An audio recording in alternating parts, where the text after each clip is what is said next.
Breaking news చూస్తున్నాం. మేడ్చల్ జిల్లా మేడిపల్లిలో దారుణం చోటు చేసుకుంది. బాలాజీ హిల్స్ లో గర్భవతి అయిన భార్యను ముక్కలు ముక్కలుగా నరికి చంపాడో భర్త. కాళ్ళు చేతులు తల మొండెం వేరు చేసి కవర్లో ప్యాక్ చేశాడు ఆ ఆగంతకుడు. ఆ శరీర భాగాల్ని ఎక్కడో పడేసినట్టు తెలుస్తోంది. హత్య చేసిన నిందితుడు పోలీసులకు లొంగిపోయినట్లు సమాచారం.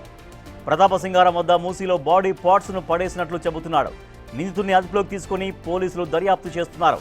హత్యకు గల కారణాలపై ఆరా తీస్తున్నారు. వికారాబాద్ కామారెడ్డిగూడకు చెందిన స్వాతిని ప్రేమించి కులాంతర వివాహం చేసుకున్నాడు. అదే గ్రామానికి చెందిన మహేందర్ రెడ్డి గత నెల క్రితమే బోడుప్పలు వచ్చి బాలాజీ హిల్స్లో నివాసం ఉంటున్నారు. 10 నెలల క్రితం కూడా ఇదే ఇంట్లో అద్దెకు ఉండి వెళ్లినట్లు స్థానికులు చెబుతున్నారు. నిందితుడు మహేందర్ రెడ్డి క్యాబ్ డ్రైవర్గా పనిచేస్తున్నట్లు తెలిపారు.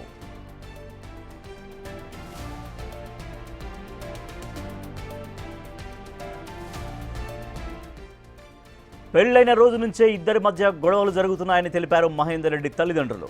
అనుమానంతో తమ కొడుకును టార్చర్ చేసింది అంటున్నారు. అయితే స్వాతిని ఎందుకు చంపాడు అనే దానిపై మహేందర్ రెడ్డిని పోలీసులు విచారిస్తున్నారు. డెడ్ బాడీ పడేసినట్లు చెబుతున్న ప్రతాపసింగారం మూసీ వద్దకు మహేందర్ రెడ్డిని తీసుకుని వెళ్లారు పోలీసులు. బాడీ పార్ట్స్ ఎక్కడ పడేశాడంటూ ఆరా తీస్తున్నారు.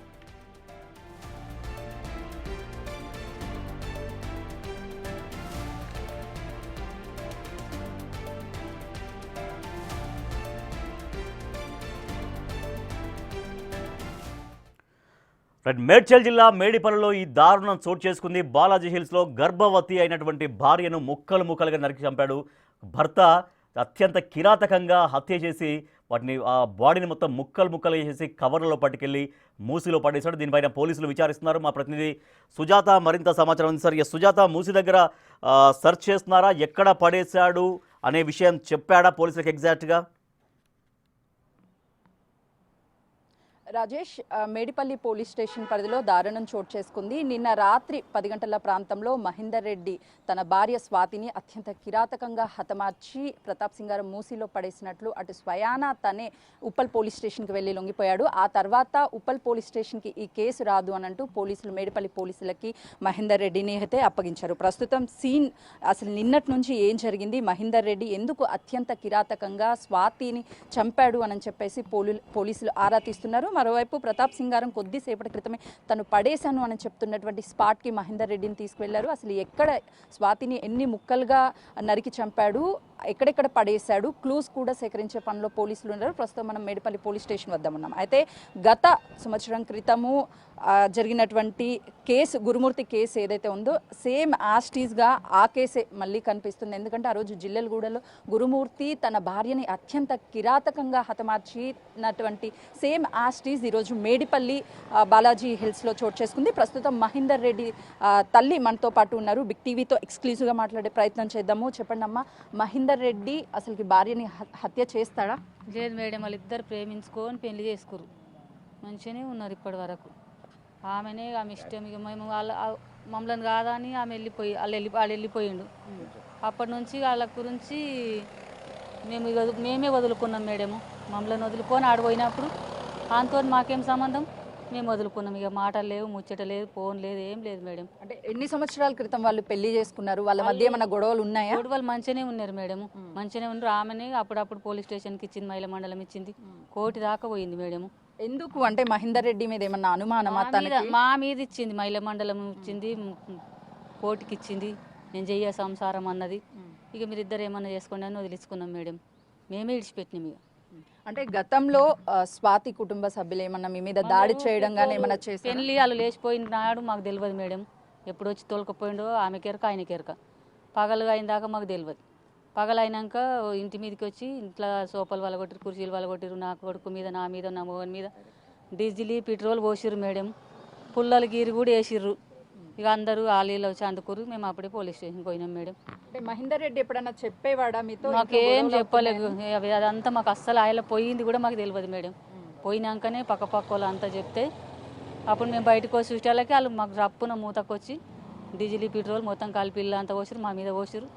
మొత్తం కాలిపోయినట్టు అయినా మేము కానీ పుల్ల గీరేసారు. కానీ ఎవరో పక్కలు సాయం చేసారు. సాయం చేసినందుకు మేము మేము పోలీస్ స్టేషన్కి వచ్చినాం. ఇక మీకు ఎవరు చెప్పారు మహేందర్ రెడ్డి తన భార్యని చంపేసింది అని? మీకు ఎవరు ఇన్ఫార్మ్ చేశారు? ఎవరు చెప్పలేరు మేడము. మేము నిన్న మా చిన్న వాళ్ళతో దావతుండే రాత్రి 6 గంటలకు అట్లా పోయినాం మేడం పుల్మాంటికి. పోతే ఆడికి పోయినాక జర్రసేపటికి 9:30కు నా బిడ్డకు మా అల్లుడు మా అడవిలో కొడుకుంటాడు ఇక్కడనే సిటీలో, ఆయన ఫోన్ చేసిండంట. ఫోన్ చేస్తే వాళ్ళు నా బిడ్డ నాకు ఫోన్ చేసింది, అమ్మ మీరు దావత్కి వచ్చిర్రా అంటాను. వచ్చినామన్నాం అంటే ఇట్లా రండి అంటే 10:30కు అట్లా ఆడికి వెళ్ళి అప్పుడు ఇంకెవ్వరికి చెప్పలేము మేడం. ఇక సలి పెడుతుందంట అంత వాళ్ళ కట్టుకొని ఆడికి వెళ్ళి వచ్చినాం మేడం. ఇలా మా బిడ్డ వాళ్ళ ఇంటికి వచ్చినాం.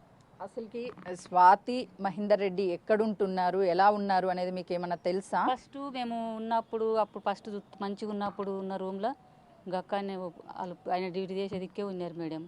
నాకు ఈ చదువు రాదు, నాకు తెలియదు మేడం. ఇక అది అంటే మీరు 30 సంవత్సరాల పాటు మీ కొడుకుని ఎంతో గారాబంగా పెంచుకున్నారు మేడం. మాకు ఏం తెలియదు, ఇక దేవునికి ఎరక. నేను పెంచింది కన్నా కష్టం చేసి పొలంలో పోరాడి నేను నా మొగడికి మస్తు కష్టం చేసి చదివిపించినాం మేడం. ఇంత దుర్బుద్ధి చేశాడని మాకు తెలియలేదు. మేము రే ఎట్లా ముఖం పెట్టుకొని ఉండాలని తెలియదు. అంటే ఎందుకు చేసి ఉంటాడు అని మీరు అనుకుంటున్నారు? అత్యంత కిరాతకంగా ముక్కలు కోసాడు అని ఎట్లా కోసిండో మాకు తెలియదు కదా మేడం, మీకే తెలియాలి అది. మాకేం తెలియదు. ఇట్లా కొట్లాడిరంట, గొడవలు అయినాయి అంటే సడన్గా దావతగాడ పబ్లిక్ ఉన్నారు ఇంటర్ అని చెప్పి సప్పుడుగా మేము సడన్గా వెళ్ళి వచ్చినాం మేడం. నైట్ రాత్రి 1 అయింది అడికొస్తా. మీరు గతంలో ఎప్పుడు చెప్పలేదా వాళ్ళిద్దరు గొడవ పడకండి అని చెప్పేసి? పోలీస్ స్టేషన్కే వచ్చారు మేడం, ఏకంగా మా ఇంటికి రాలేరు. పోలీస్ స్టేషన్లోనే మైల మండలం కోర్టు దాకా పోయింది మేడం. కోర్టులో కూడా అయ్యింది. మీ మీద ఎందుకు స్వాతి వాళ్ళ తల్లిదండ్రులు దాడి చేశారు? ఎందుకు పెట్రోల్ పోయడానికి ప్రయత్నించారు? అంటే వాళ్ళకి ఇష్టం లేదా? పోయిండు అని అట్లా ఇక ఎవరికైనా ఉంటుంది కదా మేడం కోపం. పిల్లలని ఎదుక మా కళ్ళు ఇద్దరు చేసుకున్నది వాళ్ళకి తెలియదా, మాకు తెలియదా. ఇప్పుడు మరి స్వాతి తల్లిదండ్రులకి ఏం చెప్తారు? నా బిడ్డ ఎక్కడ ఏం చెప్పాలంటే ఆయనకే ఎరక మేడం, మాకు తెలియదు. మేము ఆయనతో మాట్లాడక సంవత్సరం అవుతుంది మేడం. కొద్ది మమ్మల్ని నిడిచిండు, వాళ్ళని పట్టుకున్నాడు. వాళ్ళ తల్లిదండ్రి కూడా రూమ్ కాడికి పోయిరంట, బుద్ధి చెప్పి వచ్చిరంట. ఇక వాళ్ళతో మాట్లాడుతారు కానీ నాతో మాట్లాడతలేదు మేడం. నా కొడుకు ఆయన తండ్రితో మాట్లాడతలే, నాతో మేము కూడా మాట్లాడతలేము. మమ్మల్ని కాదు అని పోయినాక వాళ్ళతో మాకేం అవసరం? వాళ్ళకే అవసరం. ఇక వాళ్ళ దాంట్లోనే ఉండను, ఎవరి దాంట్లో నన్ను ఒక దాంట్లో ఉండనని వదులుకున్నాం మేడం. దాని గురించి మాకేం తెలియదు. ఇక వాళ్ళిద్దరు ఆల్మోహన్కి ఎరక, వాళ్ళకి ఎరక, ఇక మాకు తెలియదు మేడం. మహేందర్ రెడ్డి ఏం పని చేస్తాడమ్మా? ఆ అమ్మాయి మీకు ఎప్పుడైనా వచ్చి కలిసి ఏమన్నా చెప్పేదా? మాకు ఇప్పుడు ఏం చెప్పలేదు మేడం. అప్పుడు 4 రోజులు ఉన్నప్పుడే మంచిగా ఉన్నది. ఇక మా ఉన్నాక దూరం పోతున్నాను 4 రోజులు కానీ తెల్లారే నన్ను పోలీస్ స్టేషన్కి ఇచ్చింది. కంప్లైంట్ ఇచ్చింది మీ మీద? మమ్మలను నా మొగడిని దూరం పెట్టిర్రు, నా మొగడు నా దగ్గర లేడు, సిటీలు ఉంచిర్రు, నన్ను ఇడు ఉంచుకున్నాను, నన్ను చేను పని చేయబెట్టింది అని చెప్తే ఒక్కటే రోజు వచ్చింది మేడం. ఊరంతా తెలుసు, ఊరంతా చూసిర్రు. ఒక్కరోజు చేనుకి వచ్చింది జర్రసేపు. ఇక తెల్లారి పోలీస్ స్టేషన్కి ఇచ్చింది. ఇక అప్పటి సంది పోలీస్ స్టేషన్ ఓడుస్తాను లేదు మేడం. ఇప్పుడు కలిసారా మీ అబ్బాయిని? ఏమన్నా లోపల ఎక్కడున్నాడు ఏంటి, అసలు ఎందుకు చేశాడు ఏమన్నా? కూడా కలవలేదు మేడం మాకు. మేము బయటనే ఉన్నాం, గాడికి వచ్చినాం. వాడికి వెళ్ళి సార్ వాళ్ళు కూడా చూసారు. పోలీసులు ఏం చెప్తున్నారు? మాకేం చెప్పారు, ఎట్లా అయింది మీ అబ్బాయి తల్లిదండ్రులు? అమ్మాయి అంటే అబ్బాయి తల్లిదండ్రులం. ఇక టూర్కి వెళ్ళి వచ్చినాం సార్, మాకు ఇంటికి వెళ్ళి రాలేమంటే ఇంటికాడ ఎవరు లేరంటే ఎవరు లేరు అని. ఏం జరిగిందని చెప్పారు? మాకేం చెప్పలేరు ఇంకా సార్ వాళ్ళు. పోలీస్ స్టేషన్కి రమ్మని కాల్ చేశారా? ఏం చేయలేదు, మేమే వచ్చి మా ఇల్లు కూడా తోలుకొచ్చింది మేడం. మాకు ఎవరు చెప్పలేరు. మాకు పోలీసు వాళ్ళు కూడా మాకు చదువు రాదు, ఏం రాదు మేడం. నాయనకు రాదు, నాకు రాదు. మేము వ్యవసాయం చేసుకుంటాము, ఇవన్నీ మాకు ఏం తెలియదు మేడం. మీకు 3 పిల్లలు, మహేందర్ రెడ్డి, ఒక పాప, ఇంకొక అబ్బాయి ఉన్నారు. సో ఇప్పుడు మీ బాబు లైఫ్ ఏంటి? ఒకవైపు చేసి ఉండొచ్చు అని మీరు చెప్తున్నారు, అట్లా చేయకపోవచ్చు హత్య అని మీరు చెప్తున్నారు. ఏం చెప్తారు పోలీసులకు? ఇక ఏం చెప్తాం మేడం, మేము చూడండి ఏం చెప్పాలి. నా కొడుకు ఇంతవరకు దాకా అయితే నేను పెంచిన సంది అయితే 2 సంవత్సరాల దాకా అట్లా ఏం లేకుండే మేడం. ఇప్పుడు ఎట్లా మారిండో నాకు ఏం తెలియదు. ఎట్లా మారిండో నాకు ఏం తెలియదు. మేము మాట్లాడతలే, ముచ్చటాడతలే, ఫోన్ లేదు, ఏం లేదు. ఇక మమ్మల్ని కాదనుకొని పోయినాక దాని గురించి మాకు అవసరం లేదన్నట్టే ఊకున్నాం మేడం. అమ్మ ఎంతైనా నీ కడుపున పుట్టినటువంటి బిడ్డ అయినా, సో మంచి చేసినా చెడు చేసినా దగ్గరికి తీయాలి మీరు. ఎందుకు మీరు మా అబ్బాయి మాట్లాడడం లేదని ఎందుకు వదిలేశారు? ఆమె మాట్లాడొద్దు అన్నదంట మేడం. మరి అయితే మన ఆమెతో నన్ను మంచిగా ఉండాలి కదా మేడం. ఆమె కూడా ఒక బిడ్డ లేకనే కదా. మీరు ఇద్దరు మంచిగా ఉంటే కూడా అయిపోతుంది కదా. ఆమె ఏమన్నా గర్భవతినా లేకపోతే ఆల్రెడీ? మేడం నాకు తెలియదు, పిల్లలు అయితే కాలేకపోరు మేడం. ఇక తెలియదు ఇప్పుడు ఎట్లున్నది నాకు తెలియదు. నేను మాట్లాడతలే, నాకు తెలియదు. వాళ్ళ అమ్మ వాళ్ళు మీకు కాల్ చేశారా? అమ్మాయి వాళ్ళ అమ్మ వాళ్ళు కొట్లాట మేడం, దినం కొట్లాటని పెట్టుకుంటే మాకు ఏం కాల్ చేయరు. మేము మాటలతో మాట్లాడడం, మాతో మాట్లాడారు. ఇప్పుడు ఈ ఘటన జరిగిన తర్వాత ఎందుకు మీ అబ్బాయి ఇలా చేశాడు అని చెప్పి ఎరక మేడం, నాకు తెలియదు. ఇక సంగతి నేను ఏం చెప్పనీక లేదు. వాళ్ళు ఇప్పుడు చూస్తే మమ్మల్ని చంపేస్తారు, అట్లున్నది వాళ్ళ కండిషన్. కానీ మాకేమో ఇక బూగులు పడతాం మేడం. మాకు ఆ లొల్లి అంటే మాకు భయం అవుతుంది, మస్తు భయమైంది. ఇప్పటికే మస్తు టార్చర్. ఆడు ఆమె ఇంట్లోకి వెళ్ళి ఏమంట లేపుకపోయిన సంది మస్తు టార్చర్ అనుభవిస్తున్నాం మేడం. ఇప్పుడు ఇంటికాడ కూడా ఎట్లుండాలన్నా ఎట్లా ఊళ్ళకి కూడా ఎట్లా పోవాలన్నా తెలియదు. మా పరిస్థితి మాకే తెలియదు, ఏం అర్థం లేదు మేడం. ఆడు ఎట్లా చేసిండో కూడా మాకు అసలు అర్థమే అయితే లేదు. మీద ఇది కింద ఒక్కటే అనిపిస్తుంది మేడం ఇప్పటి పరిస్థితులు అయితే తెలియదు. ఇక మేము చూడలేము, మాట్లాడతలే. మాట్లాడితేనన్నా అట్లా కాదురా గిట్లా అని సంజాయించడానికి వస్తుంది. వాళ్ళ అమ్మ నాయన్ని వయసు బుద్ధి చెప్పిరంట, మరి చెప్పుకోవచ్చు. ఆమె కూడా అట్లా చేసుడు ఇష్టం లేకపోతే కూడా అమ్మగారి ఇంటికి వస్తే అయిపోతుంది కదా మేడం. మీ అమ్మ వాళ్ళ ఇంటికి నువ్వు వస్తే అయిపోతుంది కదా. ఇప్పుడు అమ్మాయి వాళ్ళ నుంచి మీకు ఏమన్నా ప్రాణహాని ఉందా? అంటే వాళ్ళు ఏమన్నా మేడం మాకు ఎప్పుడైనా ప్రాణహాని ఉన్నది. ఆమెను లేపుకుపోయిన నాడు సందే ప్రాణభయమే ఉన్నది మేడం. పెట్రోలే పోసిరు, ఏకాంగా ఇంట్లో తెచ్చి ఇంట్లో అన్ని వలగొట్టిరు. ముగ్గురు మీద పెట్రోల్ పోస్తేనే పక్కకు వాళ్ళు వచ్చి దొబ్బుకోపోయారు. దూరం దొబ్బుకోపోయారు మేడం. అప్పుడే ఆ అలర్ట్ సందే ఉన్నది, ప్రాణభయమే ఉన్నది. ఎప్పుడైనా మేము చచ్చిపోయిన దాకా ఉన్నది. వాళ్ళు ఎప్పుడు మమ్మల్ని చంపేది కూడా తెలియదు మేడం. చిన్నప్పటి నుంచి మహేందర్ మైండ్ సెట్ ఎట్లా ఉండేది? మంచోడు మేడము, మంచోడు ఉండే మేడము. నాకు నా కడుపులో పుట్టేది ఉండే, రాజు కడుపులో పుట్టేది ఉండే, కానీ ఆయన తెలివి ఎక్కడ తెల్లారిపోయిందో తెలియదు, దేవునికి ఎరక మేడం. ఆడెక్కడ లవ్లో పడ్డాడో దాన్ని ఎక్కడ తీసుకోపోయిండో ఇక తెలియదు. మారిండు మేడం, అప్పటి సంది మారిండు. అసలు ఎలా పరిచయం అంట వాళ్ళిద్దరికి? ఇంట్లో ఉంది మేడం. ఇట్లా వాళ్ళ ఇల్లు ఇట్లా మధ్యలో పెద్ద నాయనది, ఇది మా ఇల్లు. ఎట్లా పరిచయం అయిందో నాకు తెలియదు. ఆమె హాస్టల్లో ఉండే, ఈయన పట్నంలో జాబ్ చేస్తుండే. ఎట్లా పరిచయం అయిందో తెలియదు. పోయిన దాకా తెలియదు. ఇంటి మీద గిట్లే మంది నిండి పెట్రోల్ పోసి లొల్లి పెట్టి లేపుకపోయిన అంటే ఇంటి మీదకి అంతా వచ్చి పెట్రోల్ గుమ్మటాలకు ఊరంతా నిండిరు.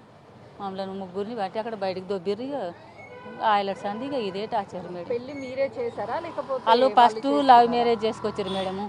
ఇక నేనేమనుకున్నా అంటే మేము రెడ్డిలో మాలసారి గోలరాలంటే మా తోటి కాదు. ఇక చెడ్డ దినాన చేసుకురాని మంచి దినాన పోయి నేను ఈయన మా ఆయన పోయి దేవుని కాడ మళ్ళీ చేసుకొచ్చినాం మేడం. తప్పదిగా ఏ క్యాస్ట్ అన్నా కానీ మంచిగా ఉంటారేమంటాను, సంసారం చేస్తుందేమని చేసిన మేడం. తప్పు నాది కాదు. మరి చేస్తే అయిపోతుండే కదా మేడం. నన్ను పోలీస్ స్టేషన్కి ఇస్తే ఒకటే నాడు నా దగ్గర ఉంటివి, తెల్లారి పోయి పోలీస్ స్టేషన్కి ఇచ్చింది. అప్పటి సందికి మేము మాట్లాడతలేము మేడం. మేము ఫోన్ చేస్తలేము, ఇద్దరితో మాట్లాడతలేము. ఇక అప్పటి నుంచి మాట్లాడతలేము. ఇప్పుడు నీ కొడుకు తప్పు చేస్తే జైలుకి వెళ్ళిపోతాడు, మీకు దూరం అయిపోతాడు. ఆ అమ్మాయి ఒకవైపు చనిపోయింది, వాళ్ళ కుటుంబానికి వాళ్ళ కూతుర్ని దూరం చేసుకున్నారు. అంటే మీకు ఒక బాధ, వాళ్ళకు ఒక బాధ ఉంది. సో ఏం చెప్తారు అంటే మళ్ళీ అయితే తీసుకురాలేము ఆ అమ్మాయిని. ఇక ఆమె కూడా చచ్చిపోయింది మేడం. ఆడు కూడా ఏం చేస్తాం మరి. ఇక ఆమె పోయింది, ఆడు కూడా పోని. మేమేం చేస్తాం మేడం? ఇప్పుడు తెచ్చిస్తాము. చచ్చిపోయిన ఆడు కూడా ఆమె సరిగ్గా చచ్చిపోయింది. మాకు కాకుండా ఇప్పుడు 2 ఏళ్ళ సార్లు దూరం ఉన్నాడు, చచ్చిపోయింది అనుకుంటాం. ఇప్పుడు కూడా మేమేం చేయలేము మేడం. మాకేం లేవు, ఏం లేదు. మా పానాలు ఒక్కటి ఉంది, ఆయన నా పానమే ఉన్నది మేడం. మాకేం లేదు. ఇక మేము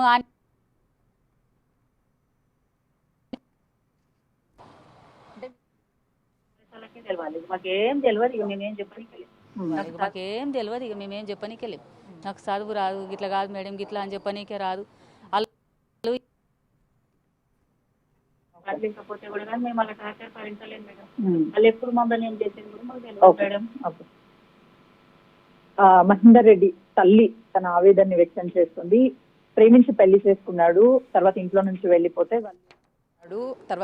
వెళ్ళిపోతే వాళ్ళు సంతోషంగా ఉంటే చాలు అనుకున్నాము. కానీ నిత్యము స్వాతి వాళ్ళ కుటుంబ సభ్యులు మా మీద దాడి చేయడం, పెట్రోల్ పోయడం, ఇలాంటివి మమ్మల్ని చంపడానికి ప్రయత్నం చేశారు. ఇప్పుడు కూడా వాళ్ళ నుంచి మాకు ప్రాణహాని ఉంది. స్వాతిని చంపాడు కాబట్టి నా బిడ్డ తప్పు చేశాడు, తనని శిక్షించినా తప్పు లేదు అని చెప్పేసి.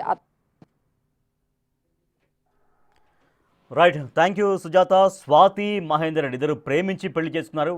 వికారాబాద్ జిల్లా కామారెడ్డిగూడకు చెందినటువంటి వీళ్ళిద్దరూ ప్రేమించి పెళ్లి చేసుకున్నారు. కానీ తర్వాత నుంచి ప్రతి సందర్భంలో వాళ్ళిద్దరూ బాగా గొడవలు పడేవాళ్ళు అంటూ బిగ్ టీవీతో ఎక్స్క్లూజివ్గా మాట్లాడారు మహేందర్ రెడ్డి తల్లి.